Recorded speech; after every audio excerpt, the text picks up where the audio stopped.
Eu quero trazer mais um assunto antes da gente encerrar. Um relatório do Banco Mundial mostra que o Brasil teve desempenho melhor que outros países da América Latina na gestão da pobreza durante a pandemia. Segundo este texto, a aprovação do auxílio emergencial impediu que muitas pessoas cruzassem uma linha da pobreza mais grave aqui no país. E uma linha em que essas pessoas ganham ali menos de R$ 6,85 por dia para se manter, para se alimentar, para fazer tudo. Quero saber de vocês qual a avaliação que vocês fazem desse relatório, embora, segundo o mesmo texto, haja aí um retrocesso de 7 anos que se havia conquistado antes da pandemia em relação à pobreza e que acabou sendo prejudicada justamente por conta da pandemia. Vou começar contigo, Gustavo Segré. Como que você vê posição da América Latina e posição do Brasil neste elogio, vamos dizer assim, que foi feito pelo Banco Mundial?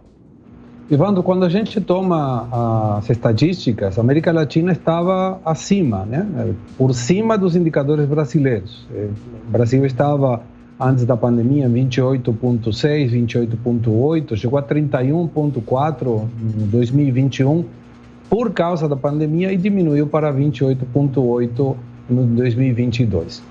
Qualquer indicador que diminua a pobreza, a extrema pobreza, é um indicador muito bem-vindo, independente do governo, não interessa a ideologia. Conseguiu diminuir a pobreza, vale, é bom, é uma boa notícia. Mas a questão agora é como continuamos aqui para frente. E nessa diminuição da pobreza, não podemos colocar ajuda social sem contrapartida, porque isso gera uma dependência eleitoreira, que não é bom para aquela pessoa que precisa trabalhar. Então, é um desafio muito grande para o governo do Lula diminuir a pobreza sem essa chantagem eleitoreira, né? Eu te dou uma ajuda social, você termina me escolhendo para próximas eleições. Uma coisa que o governo Bolsonaro, especificamente na pandemia, aumentou a ajuda social consideravelmente, e o problema, muitas vezes, dessa questão é que considera-se um direito adquirido. Você ajuda uma pessoa com um valor determinado, mudou a realidade, tem que diminuir o valor e aí começam as pressões para manter. E quando você mantém um valor muito alto sem a necessidade, no caso da pandemia, aumenta a despesa pública sem contrapartida. Melão. Olha, foi bem colocado pelo Segré. Nós tivemos, apesar de todos os problemas e as dificuldades, uma situação de pandemia, obviamente, é uma situação atípica, é uma situação onde não apenas você gera eu diria uma questão totalmente atípica de extrema pobreza e, ao mesmo tempo, você tem ali pessoas que não puderam trabalhar, não puderam produzir. Então, se justificava você ter um auxílio do valor que foi aprovado, que era um auxílio de R$ 600, e que no fim, do tamanho ainda da escala, que era o Brasil, apesar de algumas fraudes no sistema, algumas dificuldades na distribuição, e a gente até entende pelo pouco tempo que se teve para você conseguir operacionalizar aquilo num tamanho como o Brasil, acabou resgatando muitas pessoas ali que precisavam sobreviver e que, como foi bem demonstrado, teve resultados na questão de tirar muitas pessoas ali de uma situação de dificuldade extrema. Agora, o grande problema é justamente esse. Foi um auxílio alto, que para muita gente, inclusive, significou uma renda maior do que a pessoa até tinha pelo auxílio. Então, para muita gente foi até um ganho a mais do que a pessoa ganhava antes. E como tirar depois?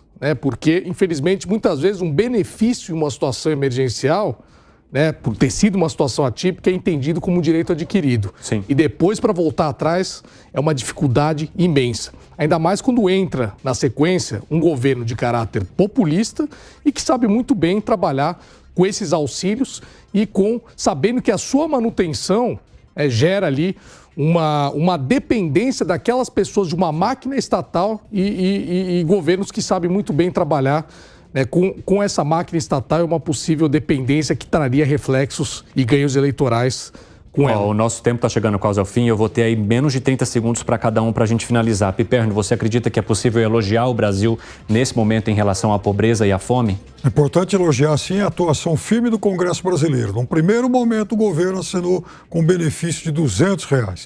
O benefício foi a R$ 600 por imposição do Congresso. E isso fez toda a diferença. Alain? Paulo Guedes foi o Pepe Guardiola da economia. Deu show! Deu show! E O Brasil, né, nessa época foi o Palmeiras de 96, Piperno, deu show, né? Conseguiu entregar inflação menor, crescimento econômico e auxílio para os mais pobres, diferente do atual governo, que parece o meu São Paulo que não decola. Olha só, amanhã a gente vai voltar para mais debate porque faltou tempo para essa discussão, queria continuar aqui, mas eu quero agradecer vocês, os nossos comentaristas e você também que permaneceu conosco na nossa audiência em mais essa edição do 3 em 1.